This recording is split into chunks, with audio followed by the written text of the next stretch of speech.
Assalamualaikum warahmatullahi wabarakatuh. Pada pertemuan kali ini kita akan membahas salah satu topik di dalam hukum perdata internasional, yaitu tentang titik pertalian atau titik taut dalam hukum perdata internasional.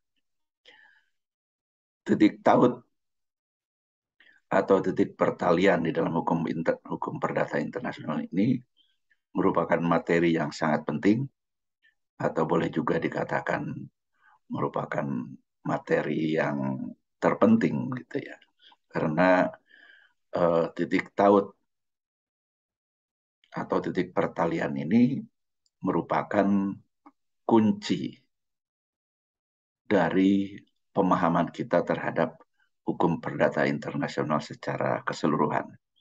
Nah, karena sebagai kunci, maka tanpa menguasai, tanpa mengerti, tanpa memahami titik taut ini, maka kita akan gagal untuk memahami hukum perdata internasional secara keseluruhan. Nah, jadi pada kesempatan kali ini kita akan mendiskusikan atau kita akan membahas tentang apa itu titik taut primer atau titik pertalian primer dan titik pertalian sekunder ya. Nah, di dalam hukum perdata internasional ada yang disebut sebagai titik pertalian atau titik taut primer, dan ada titik pertalian atau titik taut sekunder ya. Nah, sebelum kita memahami tentang apa itu titik taut primer dan titik taut sekunder, terlebih dahulu mari kita pahami dulu apa itu titik taut atau titik pertalian ya di dalam hukum perdata internasional. Nah, di dalam hukum perdata internasional istilah titik pertalian atau titik taut itu disebut sebagai connecting factors ya, atau faktor-faktor yang menghubungkan, atau bisa juga merupakan atau ada juga istilah yang lain yaitu point of contact, atau istilah lainnya adalah Annoppingspunten. Nah, ini beberapa istilah yang digunakan di dalam hukum perdata internasional yang mengacu pada titik pertalian atau titik taut ya. Nah, apa itu titik taut atau titik pertalian? Yaitu suatu hal ya, suatu hal atau keadaan. Nah, suatu hal atau keadaan ini menyebabkan berlakunya suatu sistem hukum tertentu ya. Apakah dengan adanya titik taut atau titik pertalian ini hukum mana yang berlaku ya. Kemudian juga yang pertama itu apakah suatu peristiwa, suatu masalah itu merupakan ruang lingkup HPI ataukah bukan ya. Nah, kalau itu merupakan ruang lingkup hukum perdata internasional, lalu hukum yang berlaku hukum yang mana, hukum negara mana gitu ya. Nah, jadi dengan demikian kita harus memahami apa-apa saja yang menjadi titik taut atau titik pertalian tersebut ya, atau dengan kata lain kita harus memahami hal apa saja atau keadaan apa saja yang menyebabkan berlakunya suatu sistem hukum tertentu tersebut gitu ya. Nah, untuk itu kita pahami dulu bahwa di dalam titik pertalian sekali lagi ada dua jenis atau dua macam ya, yaitu titik pertalian primer dan titik pertalian sekunder ya. Nah, titik pertalian primer ini seringkali juga disebut sebagai titik taut pembeda atau titik pertalian pembeda ya. Nah, mengapa dikatakan titik taut pembeda atau titik pertalian pembeda? Karena dengan adanya hal-hal atau keadaan-keadaan tertentu ya, maka seorang hakim atau seorang pengacara atau seorang yang berperkara atau kita yang mempelajari HPI akan mengetahui kalau ada suatu masalah, kalau ada suatu peristiwa ya, apakah peristiwa itu merupakan peristiwa hukum perdata internasional atau suatu masalah hukum perdata nasional saja. Nah, jadi untuk mengetahui apakah lingkup perkara, lingkup masalah itu merupakan masalah atau materi hukum perdata internasional, maka harus diketahui titik-titik taut apa saja. Ya. Yang pertama adalah kewarganegaraan. Nah, kalau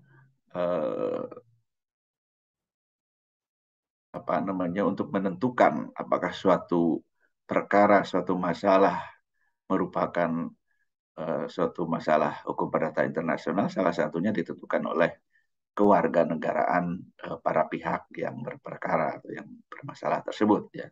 Kemudian yang kedua bendera kapal ya, atau bendera yang digunakan dalam pesawat udara ya.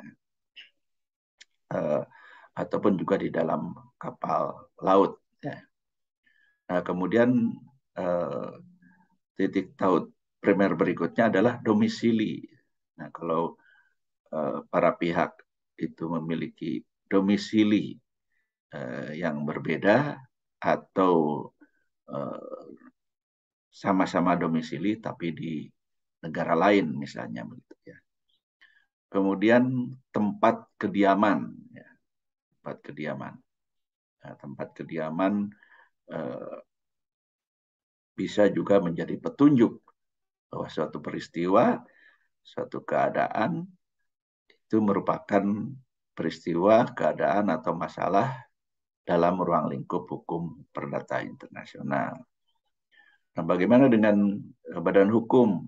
Ya, salah satunya juga tempat kedudukan badan hukum merupakan titik taut primer. Kemudian ini yang sangat penting juga di dalam titik pertalian primer yang menentukan atau yang membedakan apakah suatu peristiwa itu peristiwa hukum perdata internasional atau peristiwa hukum perdata nasional saja, yaitu adalah pilihan hukum ya. Nah, pilihan hukum ini sangat penting ya. Misalnya dalam suatu kontrak ada pilihan hukum bahwa jika terjadi sengketa antara para pihak di dalam kontrak, maka akan dilakukan atau akan diperiksa, akan diselesaikan menurut hukum negara X misalnya. Nah, itu biasa dicantumkan di dalam satu kontrak ya.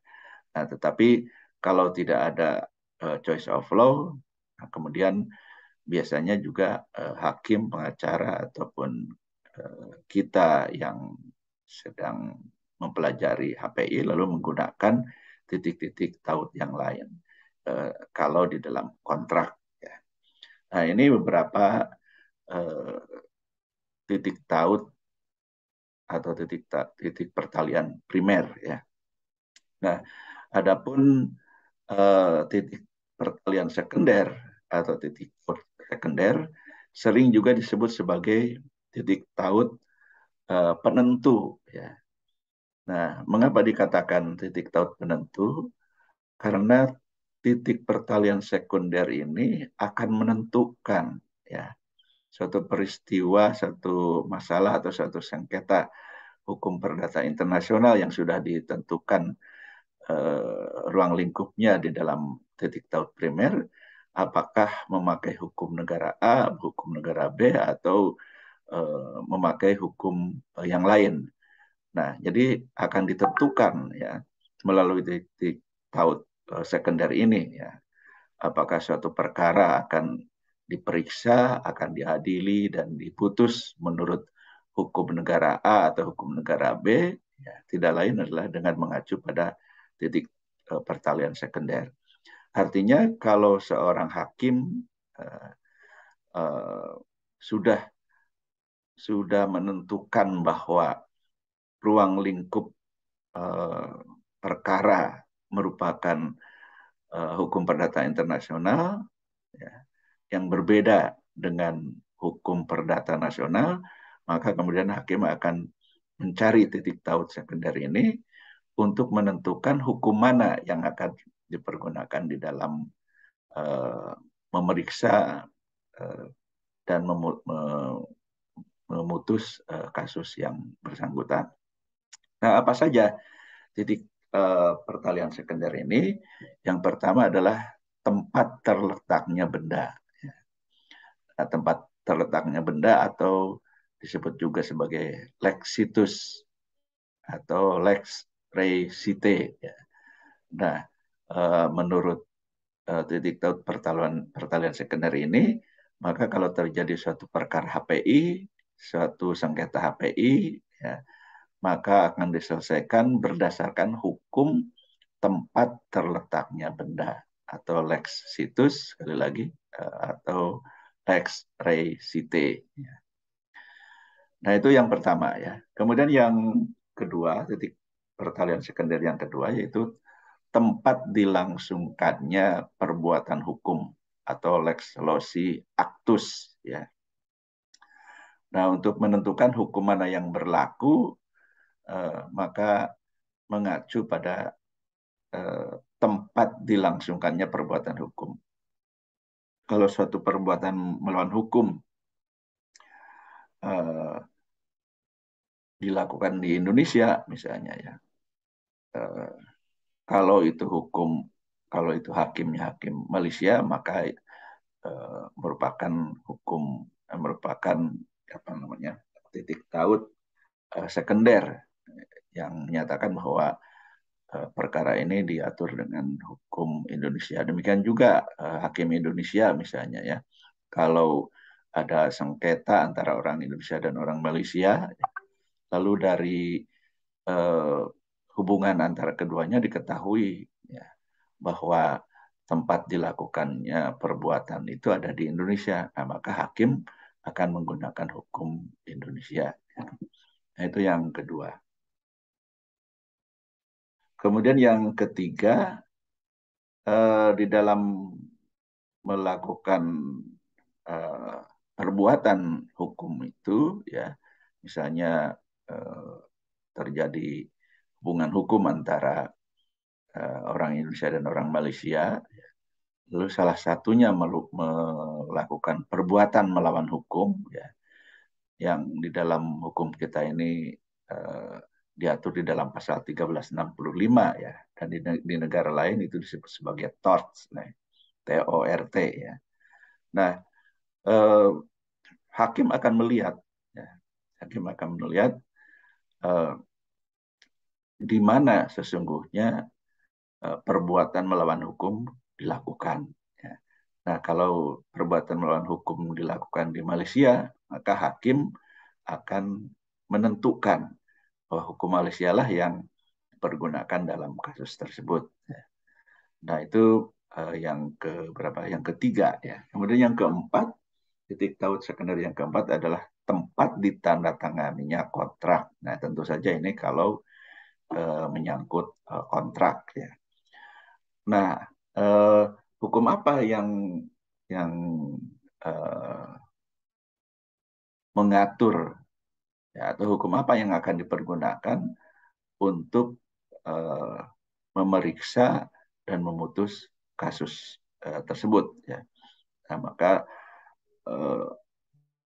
kalau apa namanya, kalau itu sebuah kontrak, maka bisa menggunakan apa yang disebut sebagai tempat ditandatanganinya kontrak.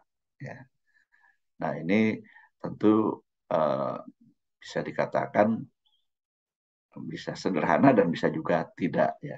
Bisa sederhana itu kalau kontrak dilakukan secara fisik ya, penandatanganan kontrak dilakukan secara fisik. Tetapi permasalahan akan timbul ketika kontrak itu dibuat secara online. Nah, nanti kita akan bahas satu persatu ya. Nah, kemudian masih yang terkait dengan kontrak juga eh, titik taut sekunder berikutnya adalah tempat dilaksanakannya kontrak. Ya. Nah, di mana pelaksanaan kontrak dilakukan, ya, yaitu di negara tempat dilaksanakannya kontrak. Nah, ini yang disebut sebagai lex loci solutionis atau lex loci executionis. Ya. Nah, kemudian eh, titik pertalian sekunder yang lainnya adalah pilihan hukum, dan boleh dikatakan ini eh, di dalam sebuah kontrak ya, berlakunya asas-asas yang lain, berlakunya titik taut yang lain itu sebenarnya kalau tidak ada choice of law. Nah, choice of law itu apa? Yaitu pilihan hukum ya. Nah, di dalam kontrak sebaiknya memang mencantumkan pilihan hukum ya, terutama tentu kontrak-kontrak yang sifatnya hukum perdata internasional, bukan yang tunduk pada hukum nasional semata-mata ya. Nah, eh, jadi kalau apa namanya, kalau di dalam sebuah kontrak itu sudah ada choice of law-nya, nah, maka hakim sebenarnya tinggal memegang eh, apa yang dikatakan oleh kontraknya. Ya. Kalau kontraknya misalnya dalam pilihan hukum itu memilih hukum Malaysia ketika ada sengketa antara orang Indonesia dan orang Malaysia, meskipun hakimnya hakim Indonesia, tetapi bisa saja kemudian hakim Indonesia itu menggunakan hukum Malaysia karena memang sudah tercantum di dalam pilihan hukumnya. Ya. Nah, ini beberapa beberapa titik taut di dalam kontrak ya. Nah, selain itu ada juga titik taut yang menyangkut tentang pernikahan ya, yaitu yang disebut sebagai lex loci celebrationis ya.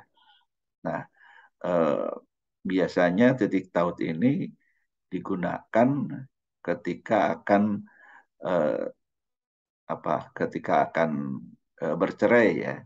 Eh, Lalu perceraian itu diatur dalam hukum mana ya. Perceraian itu akan diperiksa dan diputus berdasarkan hukum mana ya.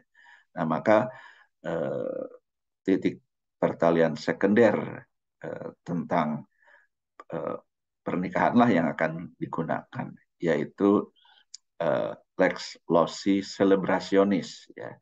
Jadi tempat diselenggarakannya pernikahan ya. Kalau orang Indonesia dan orang Malaysia menikah ya, kemudian akan bercerai, lalu hakim akan melihat ya, salah satunya itu adalah dari titik pertalian sekunder yang disebut sebagai lex loci celebrationis ya. Jadi di mana diselenggarakannya pernikahan, nah itulah hukum negara itulah yang akan dipergunakan ya. Baik, berikutnya un untuk titik taut yang lain, yaitu sebenarnya sama dengan titik taut primer ya. Ya, ya. Jadi titik taut primer itu merupakan pembeda ya, apakah suatu perkara masuk ke dalam hukum perdata internasional atau termasuk ke dalam hukum nasional saja ya. Nah, tetapi bisa juga masalah kewarganegaraan ini dipakai untuk menentukan ya, hukum mana yang berlaku.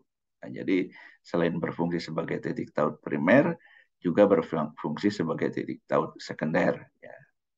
Jadi kewarganegaraan itu sekali lagi bisa digunakan sebagai titik taut primer dan bisa juga digunakan sebagai titik taut sekunder. Ya. Demikian juga bendera kapal atau pesawat udara ya, juga ini merupakan titik taut primer yang sekaligus juga merupakan titik taut sekunder. Tempat kediaman atau domisili misalnya juga bisa digunakan untuk titik taut sekunder selain titik taut primer. Demikian juga tempat kedudukan badan hukum ya. Sama juga bahwa tempat kedudukan badan hukum bisa digunakan oleh kedua-duanya ya. Baik baik sebagai titik taut primer maupun titik taut sekunder ya. Nah, mungkin itu beberapa beberapa uh, jenis atau beberapa macam titik taut ya yang secara garis besar dibagi ke dalam dua kelompok, yaitu titik taut primer dan titik taut sekunder. Nah, sekali lagi, titik taut primer itu fungsinya adalah untuk membedakan saja, untuk membedakan apakah suatu peristiwa itu merupakan peristiwa yang tunduk pada hukum nasional saja, ataukah sebenarnya peristiwa atau keadaan atau masalah atau sengketa tersebut merupakan suatu yang tunduk pada hukum negara lain. Ya. Nah, ini maaf, pada pada hukum nasional. Ya. Dan maaf sekali lagi bahwa titik taut pertalian primer itu fungsinya hanya untuk membedakan saja apakah suatu perkara itu merupakan suatu perkara hukum nasional saja atau merupakan suatu perkara hukum perdata internasional. Sedangkan titik taut sekunder itu untuk menentukan ya hukum yang berlaku dalam memeriksa dan memutus kasus tersebut ya memakai hukum mana? Apakah hukum negara A, hukum negara B, atau hukum negara ketiga, atau bahkan bukan hukum nasional suatu negara, bisa saja hukum internasional, atau juga lex mercatoria. Nah, nanti akan kita bahas. Ya. Baik, untuk lebih mendetilkan tentang titik taut pertalian primer dan titik taut pertalian sekunder, akan saya contohkan beberapa saja. Di antaranya adalah pertama untuk titik taut primer dan uh, uh, sekunder ya akan dimulai dari kewarganegaraan ya. Nah, misalnya ada seorang WNI ya, dan seorang WNA. Nah, keduanya katakanlah ini laki-laki dan perempuan melakukan pernikahan. Nah, baik pernikahannya maupun juga ketika terjadi perceraian, ya, hukum mana yang akan diberlakukan? Ya, nah, maaf ini apakah ini suatu peristiwa perdata nasional saja atau peristiwa perdata internasional? Ya, maka dilihat kewarganegaraannya kalau keduanya berbeda, berarti ini kan eh, merupakan peristiwa perdata internasional, bukan hanya tunduk pada hukum nasional saja. Atau kalau ada warga negara Indonesia dan warga negara Malaysia misalnya melakukan jual beli, kemudian terjadi masalah, ya, lalu dihadapkan kepada hakim, ya, lalu hakim akan melihat terlebih dahulu, oh ini kedua eh, pihak itu memiliki kewarganegaraan yang berbeda. Lalu dia simpulkan, oh ini merupakan eh, peristiwa eh, perdata internasional dan seterusnya ya. Jadi kewarganegaraan ini bisa merupakan titik taut primer untuk membedakan apakah suatu perkara merupakan ruang lingkup hukum nasional atau termasuk ke dalam ruang lingkup hukum perdata internasional. Nah, demikian juga kalau terjadi suatu peristiwa di dalam pesawat udara atau di dalam kapal, ya, maka seorang hakim yang diserahi untuk memeriksa dan memutus suatu kasus yang terjadi di dalam kapal atau dalam pesawat udara, maka dilihat terlebih dahulu, ya, dilihat terlebih dahulu bendera kapalnya. Ya. Nah, bendera kapal ini kan menunjukkan kebangsaan atau menunjukkan eh, di mana pemilik dari bendera dari kapal tersebut ya. Nah, kalau misalnya suatu apa suatu perkara itu terjadi di Indonesia, tetapi terjadinya itu di kapal yang sedang melintas di wilayah eh, perairan Indonesia, ya. Nah, lalu terjadi masalah, terjadi sengketa, ya. Maka kemudian hakim akan melihat ya bendera kapal tersebut, ya. Apakah kapal tersebut berbendera Indonesia ataukah berbendera asing, ya. Nah, kalau berbendera asing berarti kan suatu peristiwa tersebut yang terjadi di kapal ataupun juga di pesawat, ya, yang mengikuti bendera kapal tersebut, ya. Kalau bendera kapal tersebut bukan bendera kapal Indonesia, ya berarti ini merupakan kasus hukum perdata internasional, ya. Nah, uh, kemudian domisili, ya.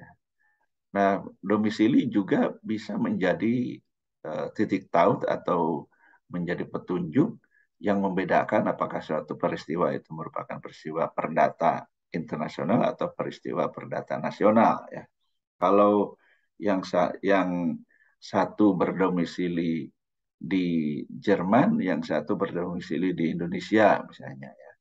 Nah, ini merupakan suatu kasus, ya, di mana kasus tersebut termasuk ke dalam ruang lingkup hukum perdata internasional, bukan masuk ke dalam ranahnya hukum nasional, hukum perdata nasional Indonesia, meskipun kasus tersebut diperiksa oleh hakim Indonesia, ya.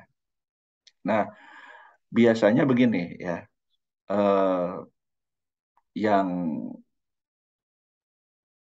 domisili ini lebih banyak digunakan oleh negara-negara common law, ya.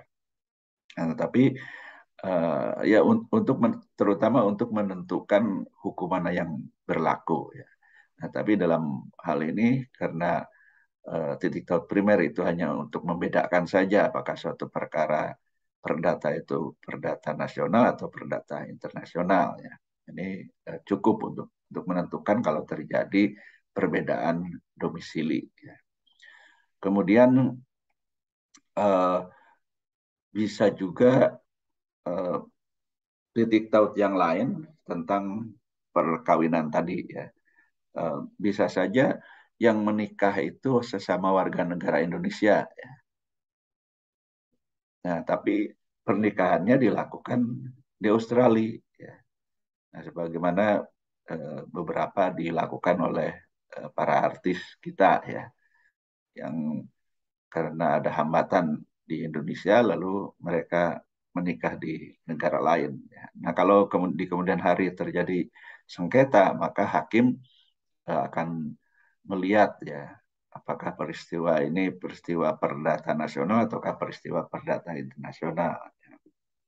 Nah, karena dilakukan di negara lain meskipun antara WNI, ya, antar WNI, bisa saja kemudian hakim menentukan, oh ini bukan murni merupakan eh, perkara perdata nasional, tapi merupakan perkara perdata internasional, ya. Demikian juga tentang tempat kediaman, ya. Tempat kediaman, tempat kediaman itu sebenarnya adalah seringkali tertukar juga dengan domisili, ya. Bedanya tempat kediaman dan domisili itu, ya, kalau domisili itu merupakan tempat tinggal yang boleh dikatakan uh, resmi, ya, tempat tinggal secara hukum, ya. Sedangkan tempat kediaman itu sesungguhnya hanya merupakan tempat di mana seseorang itu sesungguhnya tinggal, gitu, ya. Di realitas seseorang itu tinggal di mana, ya itulah tempat kediaman, ya. Nah, ini pun juga bisa menjadi titik taut primer, ya, tentang uh, tempat kediaman ini. Yang satu uh, berkediaman di Indonesia, dan yang lain bertempat kediaman di Jerman. Atau jika jika kedua-duanya itu warga negara Indonesia, ya, belum tentu juga merupakan masalah hukum perdata nasional, hukum bisa juga hukum perdata internasional kalau WNA yang satu bertempat tinggal di Indonesia dan WNA yang lain bertempat tinggal di luar Indonesia. Nah, ini bisa merupakan titik taut pembeda juga, ya. Nah, demikian juga tentang tempat kedudukan badan hukum, ya. Bisa saja misalnya ada sebuah perusahaan yang beroperasi di Indonesia, tapi sesungguhnya tempat kedudukannya itu di luar negeri, gitu ya. Di Indonesia itu hanya dijadikan sebagai operasionalisasi dari perusahaan tersebut, ya. Nah, jadi eh, ini bisa merupakan petunjuk bagi hakim bahwa oh, ini merupakan ruang lingkup hukum perdata internasional. Terakhir adalah pilihan hukum, ya. Ya jelas kalau kalau ada pilihan hukum maka hakim mau tidak mau juga harus menggunakan hukum yang dipilih oleh kedua belah pihak tersebut. Yang ini hanya berlaku tentunya dalam bidang hukum kontrak. Baik, nah itu apa namanya titik taut primer, titik taut yang hanya berfungsi untuk membedakan apakah suatu uh, peristiwa, suatu sengketa merupakan uh, sengketa atau peristiwa yang tunduk pada hukum nasional ataukah hukum perdata internasional. Nah, sekarang kita akan lebih detail lagi membahas tentang titik taut sekunder atau titik taut pertalian sekunder, ya, yaitu titik taut untuk menentukan, ya, apakah suatu peristiwa, suatu perkara atau suatu sengketa itu diperiksa dan diputus oleh hukum negara A, hukum negara B, atau hukum yang lain, ya. Nah, eh, titik pertalian sekunder ini sama dengan titik taut eh, primer, ya. Jadi apa yang menjadi titik taut primer bisa juga digunakan sebagai titik taut sekunder, ya. Nah, tadi sudah dicontohkan, ya. Kemudian eh, titik taut yang lain untuk menentukan hukum yang berlaku terhadap suatu peristiwa itu adalah lex situs, ya, atau lex reisite. Nah, apa namanya, sebuah PT di Indonesia misalnya, ya, melakukan peminjaman uang, ya, atau kredit, ya, loan agreement, ya, dengan Bank Sumitomo di Singapura misalnya. Nah, dalam perjanjian tersebut ada jaminannya, dalam loan agreement itu ada jaminannya, ya, dan jaminannya itu berupa tanah yang terletak di Indonesia. Nah, maka kemudian kalau terjadi suatu sengketa, maka hukum yang berlaku adalah hukum Indonesia karena harta kekayaannya, ya, ada di Indonesia. Nah, ini lex situs. Kemudian yang berikutnya adalah lex loci actus, ya. Nah, tempat perbuatan hukum yang dilakukan, ya. Nah, misalnya ada dua belah pihak, satu pihak asing dan satu pihak Indonesia yang menandatangani sebuah perjanjian joint venture agreement, ya, yaitu suatu perjanjian untuk membentuk perusahaan patungan. Nah, karena eh, perbuatannya mendirikan PT PMA, katakanlah begitu, ya, di Indonesia, maka hukum yang berlaku adalah hukum Indonesia. Nah, itu contoh lex loci actus, ya. Kemudian lex loci delicti komisi, ya. yaitu hukum negara tempat dilakukannya perbuatan melawan hukum. Ada dua pihak, misalnya antar WNI, ya, melakukan perbuatan melawan hukum, ya, yang mengakibatkan kerugian terhadap salah satu pihak, ya. Dan perbuatan melawan hukumnya itu terjadi di Singapura. Ya. Maka meskipun kedua warga negara Indonesia, ya, kalau hakim menangani kasus tersebut, ya, maka hakim akan menunjuk pada hukum Singapura atau hakim akan menggunakan hukum Singapura, ya. Eh, karena berdasarkan tempat terjadinya perbuatan melawan hukum tersebut, ya. Kemudian lex loci celebrationis, nah, sebagaimana yang saya sampaikan tadi, bahwa eh, di antara warga negara Indonesia ada yang melakukan pernikahan di negara lain, ya, karena di Indonesia itu kan eh, eh, bisa saja mereka mengalami hambatan karena menurut hukum Indonesia perkawinan itu baru sah ketika dilaksanakan menurut agama dan kepercayaannya masing-masing. Nah, kedua WNI ini berbeda agama, ya, yang terhambat oleh eh, undang-undang perkawinan untuk melaksanakan perkawinan di Indonesia. Lalu kemudian mereka melakukan pernikahan di negara lain, katakanlah di Australia. Nah, maka ketika hakim menangani kasus ini, misalnya adalah mereka akan melakukan perceraian, lalu hakim akan menggunakan lex loci celebrationis ini atau sebagai titik taut, uh, penentunya adalah hukum tempat diselenggarakannya pernikahan. Ya. Kemudian yang lain lagi adalah lex loci contractus, ya, antara warga negara Indonesia dan warga negara Belanda misalnya.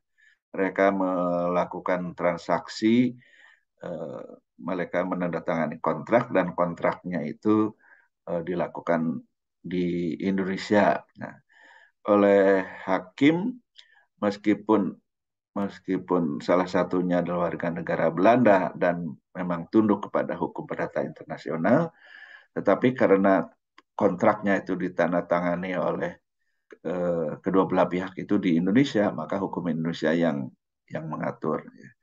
Demikian juga kalau kontraknya itu ditandatangani di Belanda, tentu hukum yang berlakunya atau uh, titik taut penentunya adalah lex loci contractus, ya. Kemudian lex loci solutionis, ya. Nah, bisa saja kedua pihak menandatangani perjanjian atau kontrak di Indonesia, ya. Tetapi sesungguhnya baik barang maupun uh, uang, ya, akan diserahkan di negara lain. Nah, maka negara lain inilah yang akan eh, dipertimbangkan oleh hakim dalam menentukan hukum mana yang berlaku. Karena berdasarkan lex loci solutionis, di negara tempat kontrak dilaksanakan itulah, ya, yang menjadi hukum yang mengatur atau yang akan memeriksa, yang akan digunakan dalam uh, melakukan putusan. Ya. Baik, kemudian uh, choice of law, ya. Tadi sudah disampaikan bahwa di dalam sebuah kontrak, baik itu kontrak di antara WNI, kalau mereka memilih hukum negara lain, maka hukum negara lain itulah yang berlaku. Ya.